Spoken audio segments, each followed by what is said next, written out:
Disclaimer: This channel does not promote any violent, harmful, or illegal activities. All content provided by the channel is meant for an education purpose only. Hello friends, welcome to my YouTube channel Filmi Bangla. তো friends, আজকে আমি যে মুভিটি explain করবো সেই মুভিটির নাম হচ্ছে লাভেরিয়া। তো লাভেরিয়া মুভিটিকে আমি এক্সপ্লেন করবো, যে লাভেরিয়া মুভিটির যে গল্পটা কী কী আছে, এর মধ্যে কী কী অভিনয় করছেন, এর গানগুলো কী আছে, এগুলো সম্বন্ধে বলবো। তো লাভেরিয়া হলো সোহম চক্রবর্তীর খুব একটি জনপ্রিয় মুভি বাংলা চলচ্চিত্রে। তো এই মুভিটির সম্বন্ধে বলবো। তো চলো ফ্রেন্ডস, এই মুভিটির সম্বন্ধে বলবো এবং বিস্তারিত আলোচনা করবো, মুভিটাকে এক্সপ্লেন করবো। তো ফ্রেন্ডস, বেশি কথা না বলে আজকে ভিডিওটা স্টার্ট করা যাক। তো ফ্রেন্ডস, আমি এখানে লিখে দিচ্ছি লাভেরিয়া। তো লাভেরিয়া বাংলা লাভেরিয়া হলো 2013 সালে মুক্তিপ্রাপ্ত একটি বাংলা অ্যাকশন কমেডি চলচ্চিত্র, যা পরিচালনা করেছেন রাজা চন্দ এবং প্রযোজনা করেছেন শ্রী ভেঙ্কটেশ ফিল্মসের ও সুরিন্দর ফিল্মসের। এটি 2009 সালের মুক্তিপ্রাপ্ত তেলেগু চলচ্চিত্র বাম্পার অফারের রিমেক। মূল ছবিটিতে অভিনয় করছেন সাইরাম শঙ্কর ও বিন্দু মাধবী। তো কাহিনী বিন্যাস, এই মুভির যে গল্পটা সেটা সম্বন্ধে বলবো, এই মুভির যে কাহিনীটা আছে সেটা সম্বন্ধে আমি বলবো। আদিত্য সোম চক্রবর্তী মধ্যবিত্ত পরিবারের সন্তান হলেও কম্পিউটার ইঞ্জিনিয়ারিং ডিগ্রিধারী, কিন্তু মন্দার কারণে সে বিশ্বকর্মা গ্যারেজ নামে একটি ছোট্ট গাড়ির গ্যারেজ চালায় এবং নিজেই সেখানে মেকানিকের কাজ করে। আদিত্যের মা তুলিকা বসু ছেলের বিয়ের জন্য অধীর আগ্রহে অপেক্ষা করছেন। এদিকে গ্যারেজ থেকে ফেরার পথে কিছু গুন্ডা অকারণে আদিত্যকে মারধর করে এবং তার পা ভেঙে দেয়। নার্সিংহোম থেকে ছাড়া পাওয়ার পর আদিত্য সেই গুন্ডাদের কাছে গিয়ে জানতে চায় যে তাদের এই কাজ করতে বলেছে। গুন্ডারা এই কাজ করতে বলেছে, তাদেরকে জানতে চাই কে তাদের এই কাজ করতে বলেছে। গুন্ডারা তাকে জানায় যে সুইটি পূজা বোস তাদের এই নির্দেশ দিয়েছিল। আদিত্য সুইটিকে এর কারণ জিজ্ঞেস করলে সে বলে যে ভুলবশত তাকে মারধর করা হয়েছিল। আসলে তারা অন্য একজনকে মারতে চেয়েছিল যে সুইটিকে উত্ত্যক্ত করেছিল। আদিত্য বিষয়টি হালকাভাবে নেয় না। সে সুইটিকে বলে যে এই দুর্ঘটনার কারণে তার বিয়ে ভেঙে গেছে, তাই এখন সুইটিকে তাকে বিয়ে করতে হবে। এই কথা শুনে সুইটি আদিত্যকে অপমান করে এবং আদিত্য প্রতিশোধ নেওয়ার প্রতিজ্ঞা করে। পরদিন বাড়ি ফেরার পথে সুইটি আবারও হকি স্টিক দিয়ে আদিত্যকে বেধড়ক মারধর করে।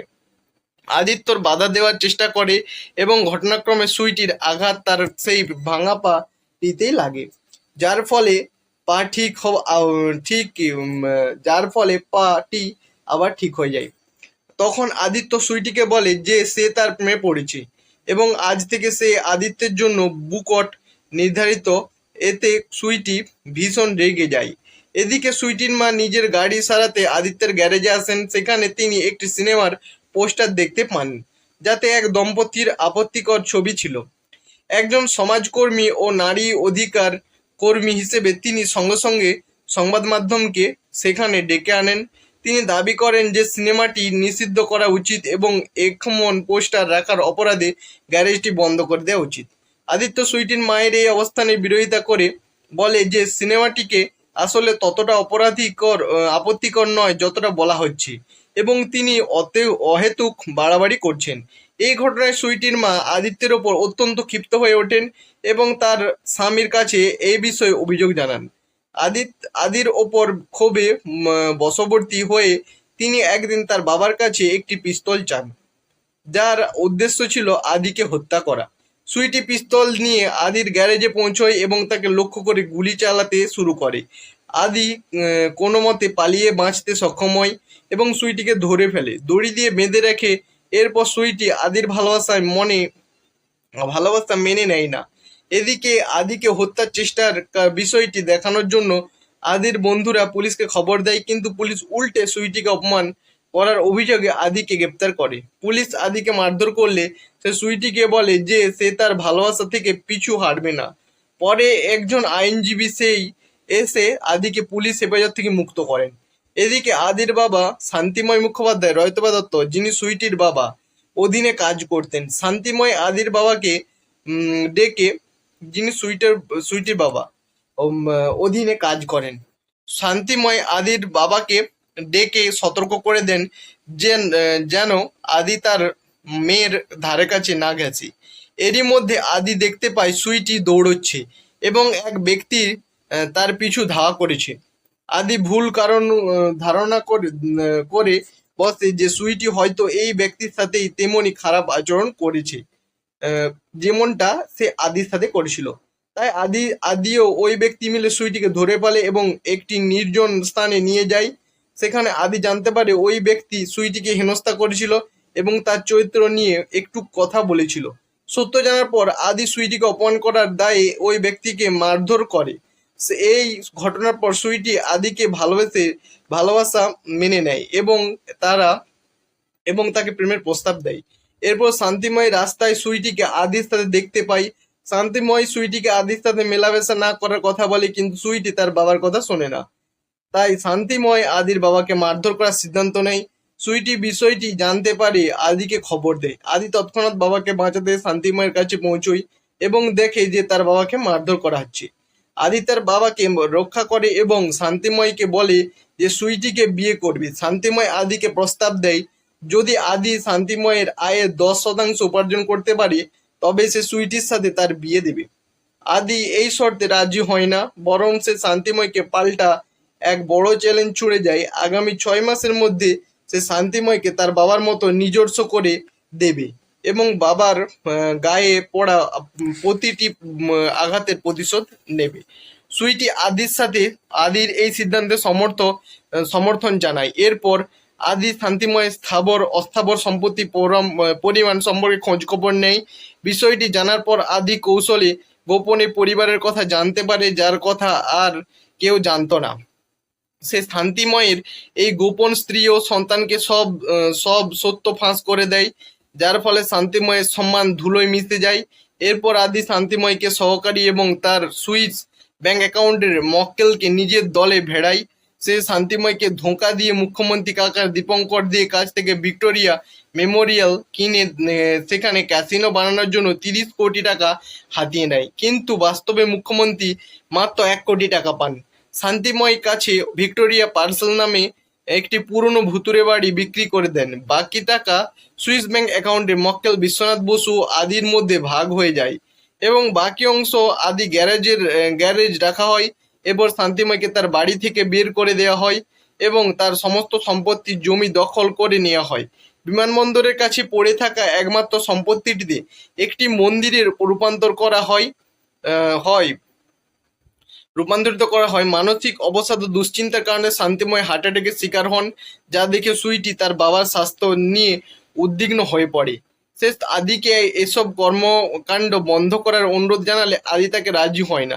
সুইটি প্রথমে আদির ওপর ক্ষুব্ধ হলে পরে বিষয়টি বুঝতে পারে এবং পুনরায় তার পাশে দাঁড়ায়। তার মধ্যে শান্তিময় আদিকে হত্যা করে নিজের সমস্ত সম্পত্তি পুনরুদ্ধারের জন্য মেছো কার্তিক নামে পরিচিত কুখ্যাত গুন্ডা ও জেলে কার্তিক দাসকে শান্তিময় ভাড়া করেন। কার্তিক কাজটি করতে রাজি হলেও বিনিময়ে সুইটির সাথে বিয়ের প্রস্তাব দেয়। সুইটি এই বিয়েতে সম্মত না হলেও শান্তিময় কার্তিককে সাথে যুক্তিটি চূড়ান্ত করে ফেলেন।